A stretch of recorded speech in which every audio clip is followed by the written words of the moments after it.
Episode number 134. With a menacing look at the turnkey he crawled upon the hearth, and, peering up the chimney, struck and prized at its sides with the crowbar, and worked at the iron grating across it.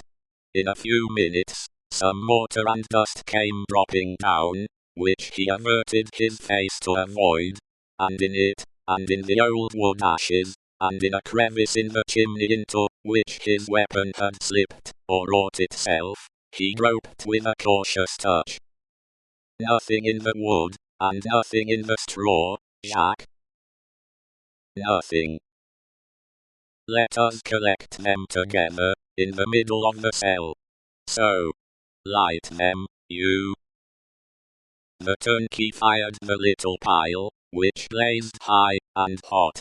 Stooping again to come out at the low-arched door, they left it burning, and retraced their way to the courtyard, seeming to recover their sense of hearing as they came down, until they were in the raging flood once more.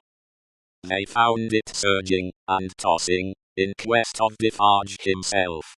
Saint Antoine was clamorous to have its wine shop keeper foremost in the guard upon the governor, who had defended the Bastille, and shot the people. Otherwise, the governor would not be marched to the Hotel de Ville for judgment.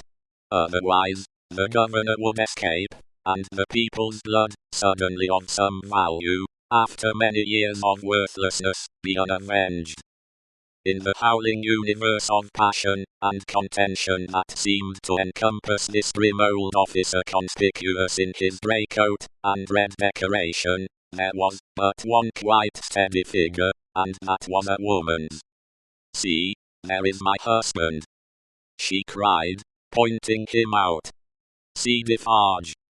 She stood immovable close to the grim old officer, and remained immovable close to him. Remained immovable close to him through the streets, as Defarge and the rest bore him along, remained immovable close to him when he was got near his destination, and began to be struck at from behind, remained immovable close to him when the long-gathering rain of stabs and blows fell heavy, was so close to him when he dropped dead under it, that, suddenly animated, she put her foot upon his neck, and with her cruel knife, long ready, hewed off his head.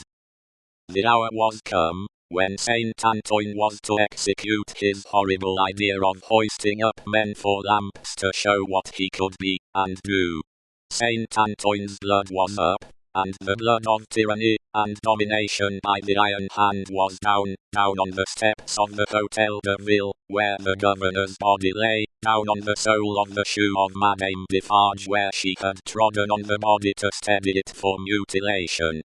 "Lower the lamp yonder," cried Saint Antoine, after glaring round for a new means of death. "Here is one of his soldiers to be left on guard." The swinging sentinel was posted, and the sea rushed on. The sea of black and threatening waters, and of destructive upheaving of wave against wave, whose depths were yet unfathomed, and whose forces were yet unknown. The remorseless sea of turbulently swaying shapes, voices of vengeance, and faces hardened in the furnaces of suffering until the touch of pity could make no mark on them. But, in the ocean of faces, where every fierce and furious expression was in vivid life, there were two groups of faces, each 7 in number, so fixedly contrasting with the rest, that never did sea roll, which bore more memorable wrecks with it. 7 faces of prisoners, suddenly released by the storm that had burst their tomb, were carried high overhead, all scared, all lost, all wondering and amazed, as if the last day were come, and those who rejoiced around them were lost spirits.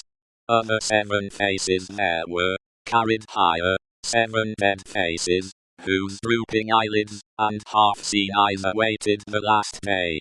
Impassive faces, yet with a suspended, not an abolished, expression on them. Faces, rather, in a fearful pause, as having yet to raise the dropped lids of the eyes, and bear witness with the bloodless lips, Now didst I tea.